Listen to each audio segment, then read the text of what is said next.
السلام علیکم ورحمۃ اللہ وبرکاتہ۔ میرا نام ڈاکٹر اسد محمود ہے۔ اصحاب کہف کا واقعہ تو آپ نے سنا ہوگا، قرآن میں پڑھا بھی ہوگا، سائنس نے بھی اسے سچ ثابت کر دیا۔ کیا واقعی انسان 309 سال تک سو سکتا ہے؟ اصحاب کہف کے قرآن کے واقعے کی سائنسی طور پر چھان بین کی گئی اور سائنس نے بھی اسے سچ ثابت کیا۔ دوستو، آپ نے گوگل پر جانا ہے اور لکھنا ہے ہائبرنیشن۔ ہائبرنیشن ایک ایسا عمل ہے جس کے ذریعے دنیا کے تقریباً 2000 مختلف جاندار موسم کی سختیوں، خوراک کی کمی اور موت کے خوف سے بچنے کے لیے لمبی تان کر سو جاتے ہیں۔ ان کے خلیوں میں موجود جینز اس طرح کے خوف و خطرات سے آگاہ ہو جاتے ہیں اور ان پر ایک لمبی نیند تان دیتے ہیں، جسے ہائبرنیشن کہتے ہیں۔ اس عمل کے دوران دل کی دھڑکن 95% تک کم ہو جاتی ہے، سانس سیکنڈز کی بجائے منٹوں میں چلی جاتی ہے، جس کا جسم کا جو درجہ حرارت ہے، باڈی ٹمپریچر کم ہو کر ٹھنڈا ہو جاتا ہے، اور جاندار اپنے جسم کی غذائی توانائی پورا کرنے کے لیے ایک بہت بڑا حصہ چربی سے اور جسم میں موجود چربی ہوتی ہے اس سے اور مسل سے حاصل کرتے ہیں۔ خوراک یا چربی سے توانائی حاصل کرنے کے اس عمل کو میڈیکل اصطلاح میں میٹابولزم کہتے ہیں۔ اس طرح کل ملا کر یو کین سے کہ ہائبرنیشن کے دوران کسی زندہ چیز کا میٹابولزم انتہائی سست روی کا شکار ہو جاتا ہے۔ ہائبرنیشن کرنے والے جانداروں میں کئی چوہے، چمگادڑ، گلہری، لنگوروں کی کئی نسلیں، کچھ پرندے، سانپ، کیڑے اور کئی ریچھ بھی شامل ہیں۔ میں اس لیے بتا رہا ہوں کہ ذرا اس بات کو آپ نے جوڑے رکھنا ہے۔ بالکل میں آخر میں اصحاب کہف والا واقعہ آپ کے ساتھ شیئر کرنا چاہوں گا۔ یاد رکھیے ناظرین کہ ہائبرنیشن میں جانور جی بھر کر کھاتے ہیں تاکہ موٹے ہو کر اندر چربی بنائیں جو ہائبرنیشن میں توانائی دے گی۔ ہائبرنیشن کے کچھ مہینوں بعد باہر آنے والے جانداروں کو زور کی بھوک لگتی ہے اور وہ پہلا کام پتہ ہے کیا کرتے ہیں؟ شکار کی تلاش شروع کر دیتے ہیں۔ عام طور پر ہائبرنیشن سردیوں سے بچنے کے لیے ہوتی ہے اور اس موسم میں شکار بھی کیونکہ کم ہو جاتا ہے، اس لیے آج تک سب سے لمبی ہائبرنیشن ایک چمگادڑ کی ہے جو 344 دن یعنی تقریباً 1 سال تک بغیر کھائے پیے سوئی رہی۔ ناظرین، سائنس یہ بھی ثابت کرتی ہے کہ ٹیلیمرز جو کہ ڈی این اے کے ٹکڑے ہوتے ہیں اور سیل کے کروموسومز کے کناروں پر واقع ہوتے ہیں، وہ سیل کی ہر تقسیم کے وقت کم ہو جاتے ہیں اور ان کی تعداد کو لیبارٹری میں ٹیسٹ کر کے کسی جاندار کی باقی ماندہ زندگی کا اندازہ بھی لگایا جاتا ہے، لیکن ہائبرنیشن کے دوران ان کو انتہائی ان کی سست رفتاری سے کم ہوتے ہوئے دیکھا گیا ہے۔ ان ساری بات کو آسان لفظوں میں کہیں تو ہائبرنیشن کے دوران جانور کی عمر بڑھنا تقریباً رک جاتی ہے۔ ہالی ووڈ کی ایک فلم ہے جس کا نام ہے دی پیسنجر، آپ نے اس کو ضرور دیکھنا ہے، بہت کچھ سیکھنے کا موقع ملے گا۔ فلم کی سٹوری کا تھیم یہ ہے کہ 5000 لوگوں اور 258 اسپیس شپس کے مزدوروں پر مشتمل 1 کروڑ نئے سیارے ہوم اسٹیٹ 2 پر جا رہا ہے۔ سیارہ چونکہ زمین سے 120 نوری سال پر واقع ہے۔ میں دوبارہ ریپیٹ کر دیتا ہوں، سیارہ زمین سے 120 نوری سال پر مشتمل ہے، اس لیے انسان کا اپنی نارمل زندگی میں جس میں وہ بمشکل 70 سے 80 سال طبی عمر پاتا ہے، وہاں پر جانا تو ناممکن ہے۔ اس لیے سائنسدان ایسے تابوت استعمال کرتے ہیں جس میں ہر شخص کو ہائبرنیشن کے عمل سے گزارا جائے، ہائبرنیٹ کر دیا جاتا ہے تاکہ اس کی عمر انتہائی درجے کی سلو آہستہ ہو جائے اور یہ 120 سال کا عرصہ گزر جائے اور وہ نئے سیارے پر ایک نئی زندگی کے ساتھ اترے۔ لیکن ہوتا کیا اس مووی کے اندر، ان میں سے ایک شخص کسی خرابی کی وجہ سے جاگ جاتا ہے، اس کی آنکھ کھل جاتی ہے، اسے پتہ چل جاتا ہے کہ ابھی نئے سیارے پر پہنچنے کے لیے 80 سال مزید پڑے ہوئے ہیں۔ تو یہاں سے فلم اس کے دوبارہ ہائبرنیٹ ہونے کی جدوجہد پر شروع ہو جاتی ہے۔ پیارے ساتھیوں، اب یہ اس پوری ویڈیو کا تیسرا حصہ ملاحظہ فرمائیں۔ قرآن پاک کی سورہ کہف کے ان چند جملوں پر غور کریں جس کا ترجمہ میں آپ کے ساتھ شیئر کرنا چاہتا ہوں۔ ترجمہ یہ ہے کہ تو ہم نے غار میں کئی سالوں تک ان کے کانوں پر نیند کا پردہ ڈالے رکھا، اور جب سورج نکلے تو تم دیکھو کہ وہ ان کے غار کے داہنی طرف سمٹ جائے اور جب غروب ہو تو بائیں طرف کترا جائے، اور وہ اس کے میدان میں تھے، یہ خدا کی نشانیوں میں سے ہیں، اور تم ان کا خیال کرو کہ یہ جاگ رہے ہیں حالانکہ وہ سو رہے ہیں، اور ہم ان کو دائیں اور بائیں کروٹ بدلا دیتے ہیں، اور ان کا کتا چوکھٹ پر دونوں ہاتھ پھیلائے ہوئے تھا۔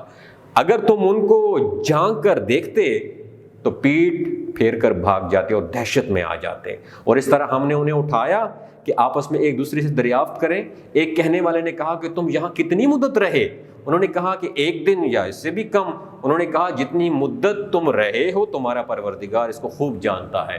تو اپنے میں سے ایک کام کریں, کسی کو یہ روپیہ دے کر شہر بھیجو, وہ دیکھے کہ نفیس توانائی سے بھرپور کھانا کون سا ہے, تو اس میں سے کھانا لے آئے اور آہستہ آہستہ آ جائے اور تمہارا حال کسی کو بھی نہ بتائے. اب یہ تیسرا فیز ہے اس ویڈیو کا. چوتھا فیز میں ملاحظہ کیجیے گا ناظرین, سائنس یہ کہتی ہے کہ ہائبرنیشن کے دوران کئی جانداروں کے جسم کے کئی حصے یعنی آرگنز کام کرنا بند کر دیتے ہیں, چاہے باہر کا درجہ حرارت جیسا بھی ہو. دنیا کی زیادہ تر غاروں کا درجہ حرارت سارا سال ایک جیسا رہتا ہے. اصحاب کہف پہلا قدیم غار تھا, اس کے بعد اس میں سو جانا اور قرآن کا یہ کہنا کہ ان کے کانوں پر نیند کا پردہ ڈال دیا, دراصل یہ ہمارے اندرونی کان کے حصے کی طرف اشارہ ہو سکتا ہے جو ایک غیر معمولی آواز پر چونک کر دماغ کو سگنل میسج بھیجتا ہے اور دماغ ہمیں جگا دیتا ہے. لیکن اصحاب کے معاملے میں وہ حصہ مکمل طور پر رک چکا تھا. اگر سورج کی روشنی غار میں پڑتی تو غار کا درجہ حرارت بڑھتا جو اصحاب کو جگا سکتا تھا. دوسرا, سورج کی تیز شعاعیں جسم پر پڑنے سے جسم میں فری ریڈیکلز مالیکیولز بڑھتے ہیں جو انسان کی عمر بڑھانا شروع کر دیتے ہیں.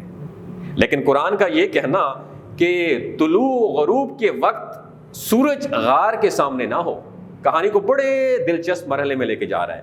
یعنی غار سارا عرصہ یہ 309 سال ٹھنڈا رہی.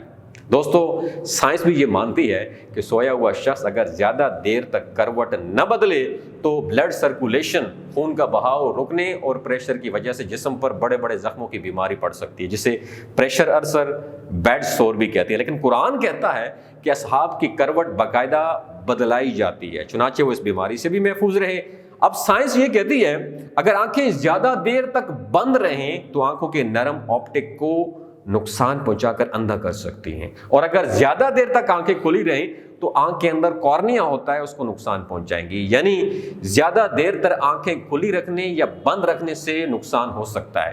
کوما کے آپ نے اکثر مریضوں کو دیکھا, اگر وہ کوما سے واپس لوٹ بھی آئیں تو آنکھوں کی بیماریوں کا شکار ہو جاتے ہیں.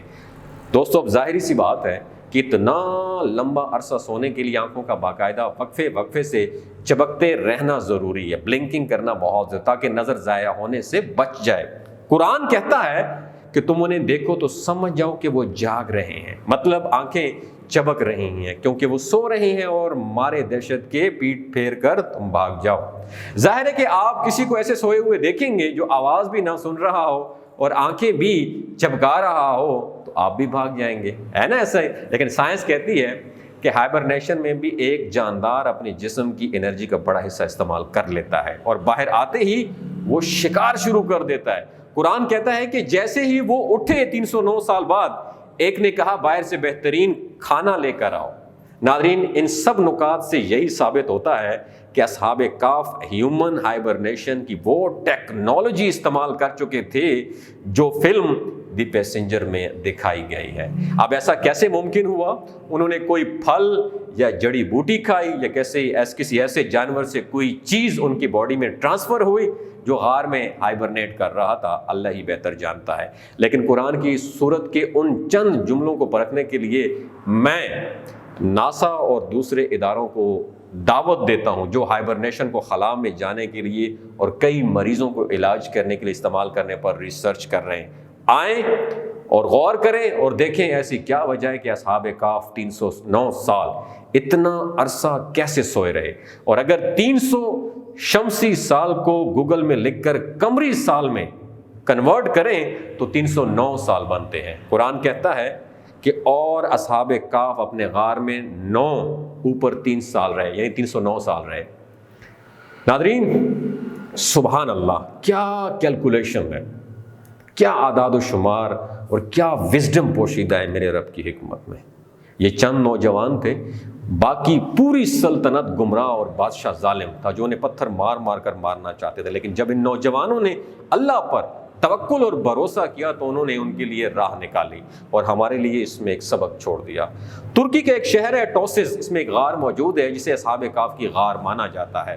اصحاب کہف کا واقعہ عیسائی مذہبی کتابوں اور رومی تاریخ میں D7 سلیپرز کے نام سے بھی موجود ہے، لیکن جو قرآن نے بالکل سائنس کے موافق بیان کیا، ایسا بیان کسی کتاب میں نہیں لکھا ہوا۔ اس انفارمیشن سے آپ نے کیا سیکھا؟ نیچے کمنٹ سیکشن میں اپنا ایکسپیرینس ضرور شیئر کیجیے گا، اور اس ویڈیو کو، اس تحقیق کو، اس ریسرچ کو دوسرے مسلمان بھائیوں کے ساتھ ضرور شیئر کیجیے گا۔ بہت شکریہ۔